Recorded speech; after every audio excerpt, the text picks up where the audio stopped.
कि जो कुछ तुम देख रहे हो, इस आंखों से जो कुछ तुम देख रहे हो, वह सब ईश्वर का ही मूर्त रूप है। भगवान श्री कृष्ण गीता में कहते हैं 30वां श्लोक, और वो बोलते हैं यो मां पश्यति सर्वत्र। पश्यति मतलब देखना।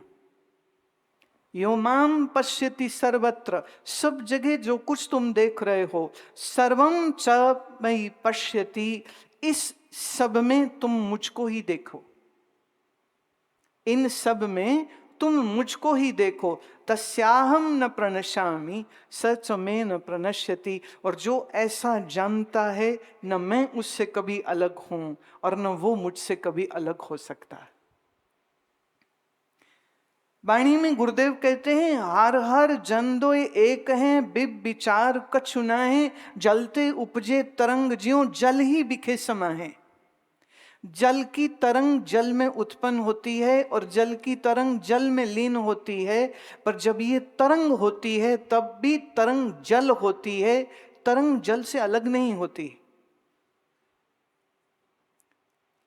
सोने का जेवर सोने से अलग नहीं होता है, सोना ही जेवर बन गया है। तो भगवत गीता हो कि उपनिषद हो कि गुरु नानक की वाणी हो, वो एक एक सार एक स्वर में ये बात कहते हैं, सृष्टा ही सृष्टि है। वाणी में आया ए जग सच्चे की है कोठड़ी, सच्चे का विश्वास। ये सारा संसार वो ईश्वर का घर है और खुद ईश्वर इसी में बैठा है, इसी में रहता है। कैसे? फिर जो कहा, फिर जैसे पुष्प में खुशबू है, जैसे शीशे में हमारी शक्ल दिखती है, वो हमारी छवि और शीशा अलग नहीं, खुशबू और फूल अलग नहीं, ऐसे रे प्यारे उन्होंने कहा काहे रे बन खोजन जाई, सरब निवासी सदा अलेपा तोए संग समाई। पर जब तुम अपने भीतर उसको खोजते नहीं हो, जानते नहीं हो, तो फिर तुम्हारे इस अज्ञान के वजह से ऋषियों ने कहा अच्छा चलो तुमको हम बाहर कुछ चिन्ह बना के देते हैं कि इस चिन्ह को जब तुम देखो तो तुम्हें ईश्वर की स्मृति हो। आप सोच के देखिए, जब श्री कृष्ण अवतार नहीं था, जब श्री रामा अवतार नहीं था, जब वो पहला जो विष्णु का अवतार है वो भी नहीं हुआ था, तब ईश्वर को किस रूप से पूजा जाता था? ये प्रश्न है, मैं आपको दे रही हूं। आप लोग सोचते नहीं हैं। पैसा कैसे कमाना है बड़ा अच्छा सोचते हो, घर मकान कैसे बनाने बड़ा अच्छा सोचते हो, बेटे के लिए बेटी लेने जाते हो तो बेटी का भी बड़ा निरीक्षण करते हो और लड़के का भी बड़ा कहते बैकग्राउंड चेक कराओ, लड़का ठीक तो है, आचरण ठीक तो है। लड़की को कहेंगे चाय बना के दिखा, चल के दिखा, गाना गा के दिखा। आजकल वैसे लड़कियां करती नहीं। एक ने पूछा, देखा देखी हो रही थी ड्राइंग रूम में बैठे हुए लड़की और लड़का दोनों फैमिलीज, तो लड़के की माँ ने कहा बेटी गाना गा के सुना, तो वो लड़के को कहती रमेश तबला लेके आ, तू तबला बजाएगा तो मैं गाना गा दूंगी। तो वो कहता मुझे तबला थोड़ी बजाना आता। कहते जब तुझे तबला नहीं आता तो ये उम्मीद क्यों कर रहे हो कि मैं गाना गाऊं? आप बेटी ब्याहते हो, बेटा ब्याहते हो, कितना चेकअप करते हो? आप एक मकान खरीदते हो तो चेक करते हो, ये हुड्डा वाले बैठे हैं कि वो लीगल है पेपर के इलीगल है।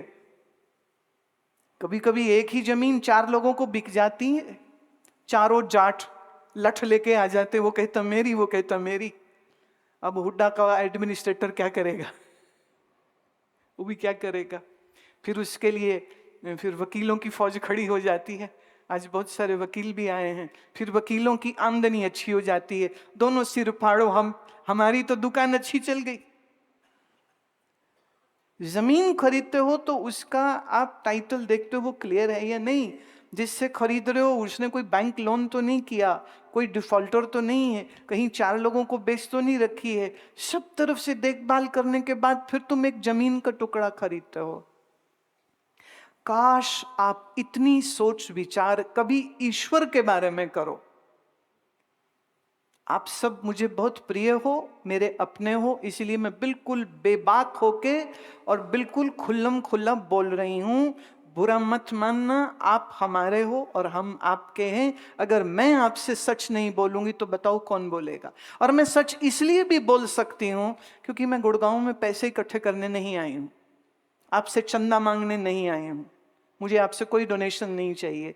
मैंने कोई मंदिर गुरुद्वारा नहीं बनाना, मैंने कोई अस्पताल भी नहीं बनाना, मुझे कुछ चाहिए नहीं तुमसे। चूंकि मुझे तुमसे कुछ नहीं चाहिए, इसीलिए मैं तुमसे ईमानदारी से और सच्चाई से बात कर सकती। हम ये नहीं ढूंढते ईश्वर क्या है, कौन है। किसी ने कहा राम है, हमने कहा ठीक है। किसी ने कहा कृष्ण है, हमने कहा ठीक है। किसी ने कहा शिव है, हमने कहा ठीक है। किसी ने कहा नहीं नहीं निराकार है, हमने कहा ठीक है। ढूंढा नहीं है आपने, ये आपका अनुभव नहीं है, ये आपकी शोध नहीं है। You haven't investigated into this element.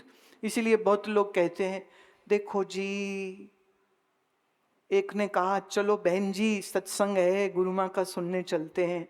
कहते जी हम तो अपने घर में बड़े सुखी हैं, जो दुखी हों वो जाए। मेरे को जब ये बात मालूम हुई तो मैंने कहा अच्छा आज जब जाऊंगी ना तो मैं सबसे पहले पूछूंगी कि जितने मुझे सुनने आए हैं ये दुखी आए हैं क्या। पर लोगों के अंदर धारणा क्या बन गई है कि कुछ दुख हो तो संतों के मंदिर में जाओ, कोई दुख नहीं है तो क्यों जाओ। एक और देवी जी सही उसने जवाब दिया, कहती मुझे घर में रोटी मिलती, मैं क्यों जाऊं। मंदिर क्या रोटी खाने जाते हो। मंदिर गुरुद्वारे जाने का ये मकसद बिल्कुल नहीं हो सकता है, जिसका है वो बिल्कुल गलत है। जैसे चंपक ने अपने पिता चुन्नीलाल को कहा कि पापा मेरा शू फट गया है, नया शू ले दो। वो कहते बेटा आज शाम को गुरु माँ का सत्संग है, वहां चलेंगे, वहां मिल जाएंगे। कहते पापा वहां तो मैं हो आया हूं, वहां तो वो प्लास्टिक की थैली दे देते हैं, सब जूते अपने पास ही रखते, इसलिए वहां जूता मिलने का चांस नहीं है। कहते कोई नहीं, फिर शुक्रवार आ रहा है देवी मंदिर जाएंगे, सोमवार आ रहा है शिव जी के मंदिर जाएंगे, बड़े जूते मिल जाएंगे, तुम वहीं ले लेना। मंदिर जाने का कारण यह भी हो सकता है, पर यह बिल्कुल गलत कारण है। मंदिर जाने का कारण होना चाहिए या तो उस इष्ट में आपकी आस्था है, इसलिए आप उस इष्ट का ध्यान करने, दर्शन करने, स्मरण करने जा रहे हैं, या आप मंदिर में या किसी धर्म स्थान में या गुरुद्वारे में तब जाइए अगर वहाँ कोई महात्मा आया हो और वो महात्मा आपको सत्य का, ज्ञान का, गीता का, उपनिषद का बोध करा सकता हो तो आपको जाना चाहिए। अभी मैं जब महात्मा कह रही हूं तो आपके दिमाग में कोई दाढ़ी वाले बाबा जी अगर आ रहे हैं तो मैं उसमें फिट नहीं होंगी। सो अफसोस तुम्हारे लिए अगर तुम कोई मेल ढूंढ रहे थे। वैसे मैं आपको बताऊं, भारत में जब लक्ष्मी माने धन की जब की चाहना से कोई पूजा करना चाहे तो वो पूजा किसकी करता है, लक्ष्मी देवी की। और जब शक्ति की जरूरत हो तब किसकी पूजा करता है, मां दुर्गा की। और जब ज्ञान चाहिए हो तो किसकी पूजा करता है, मां सरस्वती की। तो अकल भी देवियों के पास है, शकल भी देवियों के पास है, धन भी देवियों के पास है, यश और विजयश्री भी देवियों के पास है। और उसके बाद कोई भारतवर्ष में ये कहे कि स्त्री ज्ञानी नहीं हो सकती, स्त्री ब्रह्मज्ञानी नहीं हो सकती, तो इससे बड़ी मूर्खता की बात कोई और हो नहीं सकती। आपको नहीं मालूम, शुरू के वर्षों में 1987 से भी पहले लगभग 83-84 से मैं जनता में जाकर के, संगत में जाकर के बोलना शुरू हुई। और जब मंच बड़े हो गए और सभाएं बड़ी होने लग गई तब मेरे सामने जर्नलिस्ट अक्सर और कई बार लोग अक्सर ये प्रश्न पूछते थे कि आप अपनी सभा ओम से शुरू करते हैं, स्त्री तो ओम बोल नहीं सकती। मैंने कहा मूर्खा, ये तन्नू किने दसिया, जिसने बताया है तो उसको लेके आ, अगर कहीं पढ़ा है तो उसको लेके आ, और अगर पढ़ा कहीं नहीं, जाना कुछ नहीं, तो ये फालतू की बात क्यों करते हो तुम? विचार का सम्मान हमारे देश में हुआ है और विचार करना भी चाहिए। तो हम परमात्मा उसको नहीं मानते हैं जो कहीं दूर किसी सातवें आसमान पे रहता है, जिसे मिलने के लिए तुम्हें मरना पड़ेगा। मैं अमेरिका में अभी थी, वहां एक बहुत बड़ा बिलबोर्ड मैंने पढ़ा, उसमें लिखा था, beyond the death God is waiting for you. Beyond the death God is waiting for you. मैं शुक्र है हम भारत में हैं, हम तो अपना भगवान जीते जी प्राप्त कर लेते, उसके लिए हमें मरने की जरूरत नहीं है, कि मरेंगे तो भगवान से मुलाकात होगी। अब ऐसी बात है कि या तो आप उस पर यकीन कर लो या आप उस पर यकीन न करो। तो ईश्वर परोक्ष रहा है, जो वो पंथ मत संप्रदाय हो सकता है जो ईश्वर को साक्षात तुम्हारे ही भीतर मौजूद है, ये जो जनवा दे, ये जो तुमको बता दे, वही वैदिक ज्ञान होता है, वही ब्रह्म ज्ञान होता है। और ये ब्रह्म ज्ञान चीजों को उधार नहीं रखता कि मरने के बाद नहीं, अभी के अभी। तो मैं बात कह रही थी कि शिव के मस्तक पर 3 रेखाएं भस्म की होती हैं। 3 रेखा क्यों? क्योंकि गुण 3 हैं। ये सारी सृष्टि, ये सारा यूनिवर्स जो है, ये इन्हीं 3 गुणों के जुड़ने, बनने और उसी की अलग अलग परम्यूटेशन से ये सारी सृष्टि हुई है। 3 ही गुण हैं, और इसी तरह प्रोटॉन, इलेक्ट्रॉन, न्यूट्रॉन, वो भी 3 ही हैं। अगर हम अणु के ऊपर चले जाते हैं तो वहां पर भी 3 ही हैं। तो ये जो 3 का खेल है, इसी को हमारे अध्यात्म में त्रिगुणात्मक सृष्टि कहते हैं, कि ये सारी सृष्टि 3 गुणों से बनी है, और इन 3 गुणों से बनी हुई हर चीज एक दिन भस्म हो जाएगी। तो भस्म होना उसकी सच्चाई है, भस्म होना उसकी सच्चाई। ये शरीर तुम्हारे सामने बैठा है, बोल रहा है, बात कर रहा है, देखने में ठीक ठाक है, ये पर एक दिन ये आएगा जब ये शरीर प्राणहीन हो जाएगा। और प्राणहीन शरीर हो जाएगा तो क्या करेंगे? फिर तो उसका दाह संस्कार करेंगे।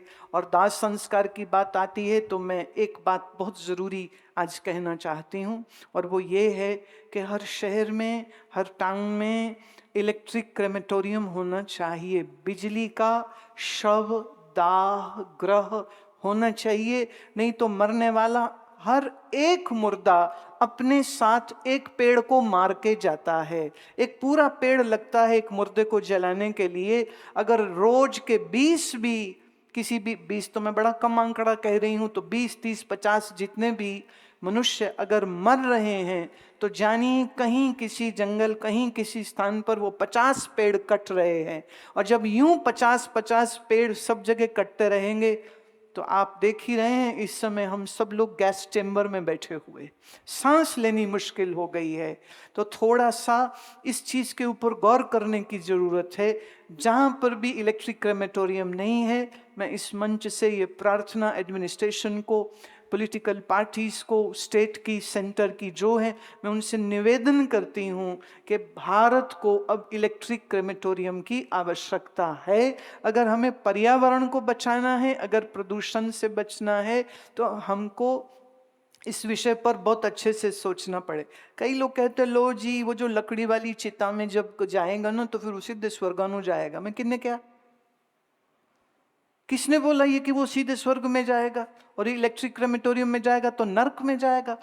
एक बात बताओ, स्वर्ग से लौट के कौन आया तुम्हारा रिश्तेदार? बताओ। या नरक से लौट के कौन आया रिश्तेदार जिसने बताया कि वहां पर यह हो रहा है? आवश्यकता इस बात की है कि हम अपने मोक्ष की अगर फिक्र करते हैं तो अपने अज्ञान को दूर करें, ब्रह्म ज्ञान की प्राप्ति करें, जीते जी परमात्मा क्या है वो जाने, वो समझें, वो उसकी प्राप्ति करने पर आपको न स्वर्ग का मोह रह जाएगा, न नरक की कोई चिंता रह जाएगी, क्योंकि तुम जीते जी मुक्त सीता मैया के पिता ऋषिराज जनक की तरह एक मुक्त पुरुष, एक मुक्त स्त्री होकर के जी सकते हो। हम मरने के बाद वाली मुक्ति के ऊपर विश्वास भी नहीं करते। ज्ञान ये कहता है मोक्ष वही है जो जीते जी तुम अनुभव कर सको। जो जीते जी अनुभव नहीं किया तो फिर बाद की बात तो झूठ है, गप है, और हम इस गप को स्वीकार नहीं करते।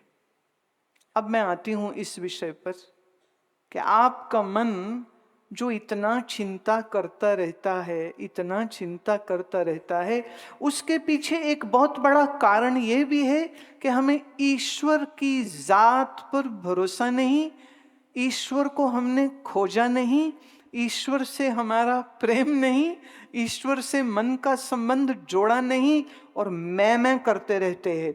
जैसे अभी पीछे कोई मुझे मिलने आए तो मुझे कहते हैं जी ये मेरा बेटा है। मैं बहुत खुशी की बात है। तो वो कहता है जी ये मेरी पत्नी है, इसने पैदा किया है। मैं बनाया तो नहीं ना, ऑन ऑर्डर बनाया तो नहीं ना। क्या किसी भी गर्भवती माता को ये मालूम होता है कि उसका गर्भस्थ बच्चा जब जन्म लेगा तो कैसा दिखेगा, कोई रोग होगा कि नहीं होगा, कि बीमारी कोई होगी कि नहीं होगी, कि उसके आंख हाथ पैर सब अंग प्रत्यंग ठीक होंगे? अल्ट्रासाउंड से डॉक्टर कई बार जान लेते हैं, कुछ टेस्ट करके पहचान लेते हैं, लेकिन वो माँ तो ये तो नहीं कह सकती ना कि बच्चे को मैंने बनाया। उसकी गर्भ में भ्रूण पलता है, पलता है सिर्फ, और माता के जरिए उसका जन्म होता है। लेकिन जन्म तो शरीर का हो रहा है। इस शरीर के अंदर जो जीव है, उस जीव का इन माँ इन पिता के साथ वास्तव में कोई संबंध होता नहीं है। ये कर्म की गठड़ी है, जो कोई बेटा बन जाएगा तुम्हारा, कोई बेटी बन जाएगी, कोई माँ बाप तुम्हारे बन जाएंगे,